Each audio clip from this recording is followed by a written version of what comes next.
Bismillah, wassalatu wassalam ala rasulillah. Assalamu alaikum wa rahmatullahi wa barakatuh. Just waiting for my slides to come up, but yeah, there we are. Thank you. Okay, so my name is Asim Qureshi. I am the research director of an advocacy organization called Cage International.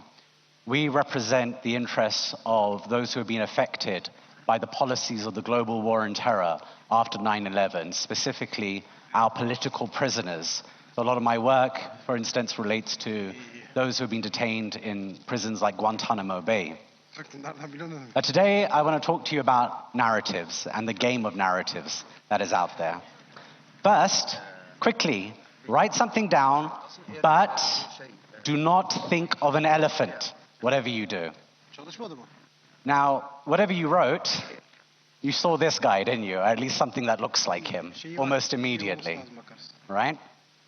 It's what happens when we invoke a certain word or a phrase.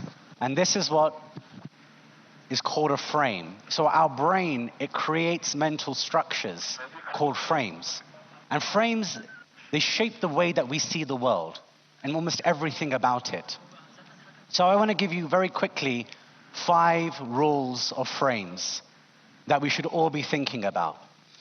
That every word that we use, it activates a frame. When we repeat a frame, what we're doing is that we're making it stick in our minds. When we can negate a frame, guess what? You activate that frame even by negating it. It's interesting that when frames are particularly powerful, that even if you present facts against that frame, the facts are rejected because the frame is so powerful, because it's so ubiquitous. And when we use, finally, the 5th point, when we use our opponent's language, we activate their frame. We let them know that the way that they conceive of the world is the most important way to see it. Which is why I want to talk about the terrorism frame with the good help of my very enthusiastic Lego Mujahid in the background here. So here's the thing about our smiley Mujahid. His very presence evokes a certain feeling.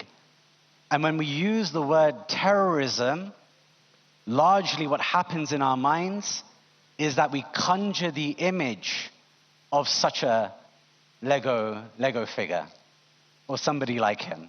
This is what happens. This is why after 9/11 in particular, the terrorism frame is one of the most powerful frames in the world in relation to Muslims. Because of the imagery is not only invoked in the minds of our enemies and our opponents and our oppressors, but unfortunately, of the image that is invoked in our own minds when we think of that word. That's why it's so powerful. So when we say that we have to change this terrorism frame, we have to do it, to begin with, in the very space of language. So when they keep on using the word terrorism, we reject using that word. We use political violence instead. The word political helping us to provide context to the violence that we see in the world. When they say the word radicalized, rather than it conjuring the image of militant Muslims, we should instead be using the word politicized. So, when frames are so powerful and when imagery and language is so powerful, hopefully none of you are in this situation, but this applies to me definitely. What happens when your children Google you? This is what happens. So, as you can see, somebody very creative, a photographer, took this image of me at a press conference and cast me as the figure of Nosferatu from the 1920s film that maybe some of you have seen. It's quite a scary image, but it's important to know and understand that these images are created in order to achieve a certain purpose, which is to dehumanize us, to show that we are scary. And maybe I am scary, but it's interesting how this imagery is created to serve that specific function. So that image was taken from this press conference in 2015, where I explained to the world that one of the cases that I worked on of a young man who had been tortured by British agents and agents of East Africa in Tanzania, how he was being harassed by the security agencies of the UK, how his life was turned upside down, how they interfered in his married life, that basically they created an open-air prison for him. That young man later went on to become a very horrible and dangerous executioner for ISIS.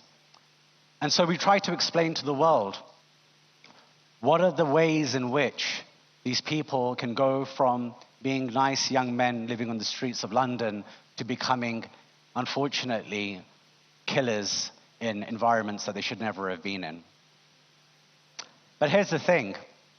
As I was trying to explain this in the media, and 350 million people watched that press conference live around the world, it was crazy. All the media interviews afterwards were really only focused on one thing. They wanted to know whether or not I condemned him and I condemned terrorism itself in general, and whether or not I condemned ISIS. Now, you guys might not know me, and definitely the TV interviewers who are questioning me don't know me either. But I would like to think that there was nothing about me in particular that gave the impression to anyone that I am some kind of ISIS supporter or ISIS, kind of fanboy sitting in my room. There wasn't anything that, you could potentially point to, except for maybe the fact that I have a beard, I have more melanin than most people in the UK, that I wear my Islam on my sleeve very openly. So when we think about what's going on in the minds of these interviewers, when they ask me, do you condemn, what are they pitching that to? They're relating it to my open practice of Islam. And so whenever they would ask me this question, I would always respond by saying, why are you asking me that question? What is the function of this question? And it's important we ask that, because the condemnation question is one which haunts us. It is one that pictures us as evildoers, because the underlying question behind, do you condemn terrorism, this frame that we're talking about, is, can we trust you? Are you worthy of us seeing you as a human being? That is the real question they're asking, because they're unsure. And the reason they're unsure is because the condemnation question is inextricably tied to our Islam. That is why they ask the question. That's why they're bold enough to ask that question. And so what do? I refuse. Which is why I got together with a group of 19 of my friends, and we wrote this book together called I Refuse to Condemn, Resisting Racism in Times of National Security. It's a whole set of essays by all of these brilliant scholars, activists, artists, who came together to say that we reject the framework, the very framework of condemnation, because of how racist its essence is. And it made me think of a really brilliant book written by Paulo Freire called The Pedagogy of the Oppressed, or how we teach ourselves about what oppression is. And he says, to surmount the situation of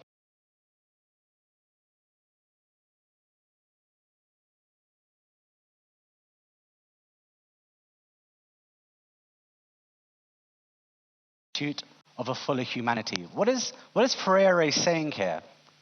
He's telling us that how could you possibly escape? How could you possibly resist, break out of the oppression that you are facing unless you come to terms with the causes of that oppression in the first place? And that is why it's so important that we do not allow for any single event to be solidified as the central narrative point when our oppressors use it. And this is what we, in my field of what's called mitigation, what we use. So my practice, my formal professional life, what I do is I represent individuals who are facing the death penalty. And lawyers, they hire me to investigate the lives of their clients who have committed, sometimes heinous, violent acts. But what do? I look into 2, 3, 4, 5 generations of their family life. I look into histories of sexual trauma, of domestic violence. I look into histories of political repression, because none of us are created by Allah subhanahu wa ta'ala as inherently evil. It is our environment that creates us. And so we have to look at the root causes of where all this violence comes from, because context is king. They want to talk about terrorism, they want to talk about a single act. But I want to talk about everything that came before that act, which is why when we look at this image, we never speak about October 7th. We talk about 1948. In fact, we go further back. We talk about the British Mandate and the great Arab revolt of the 1930s. That is what we talk about.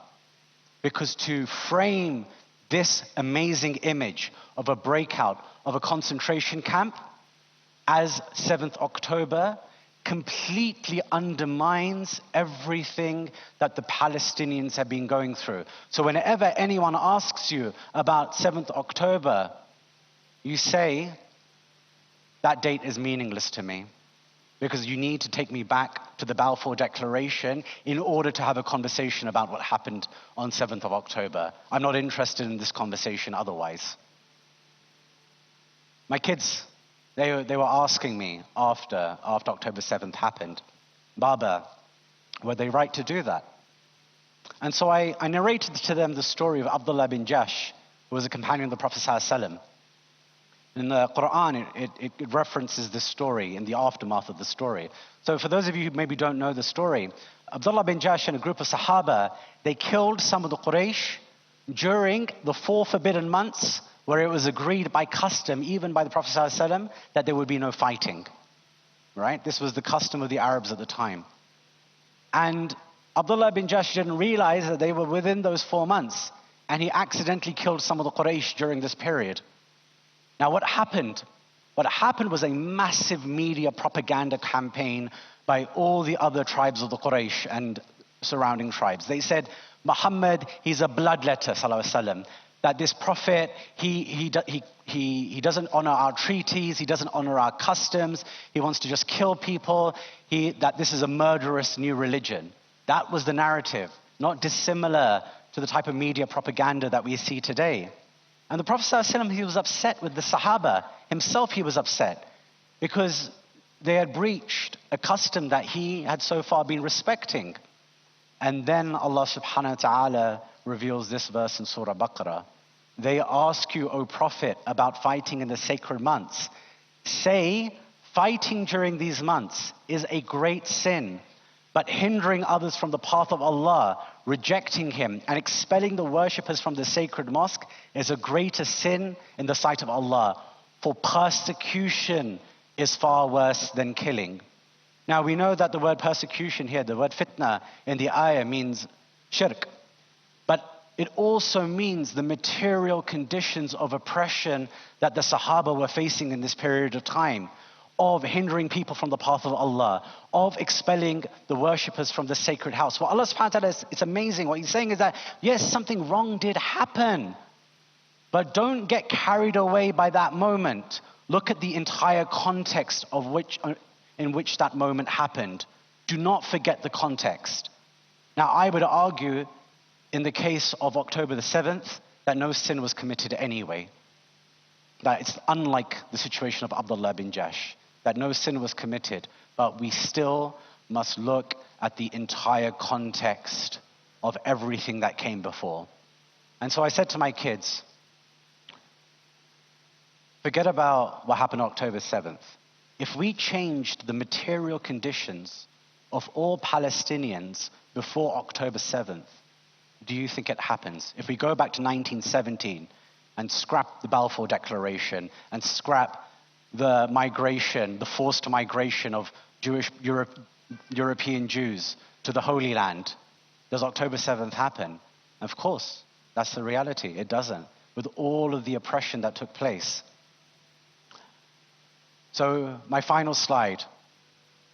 I want to encourage you all to think about specific resistance frames for Palestine in all the spaces that you occupy, wherever you occupy them.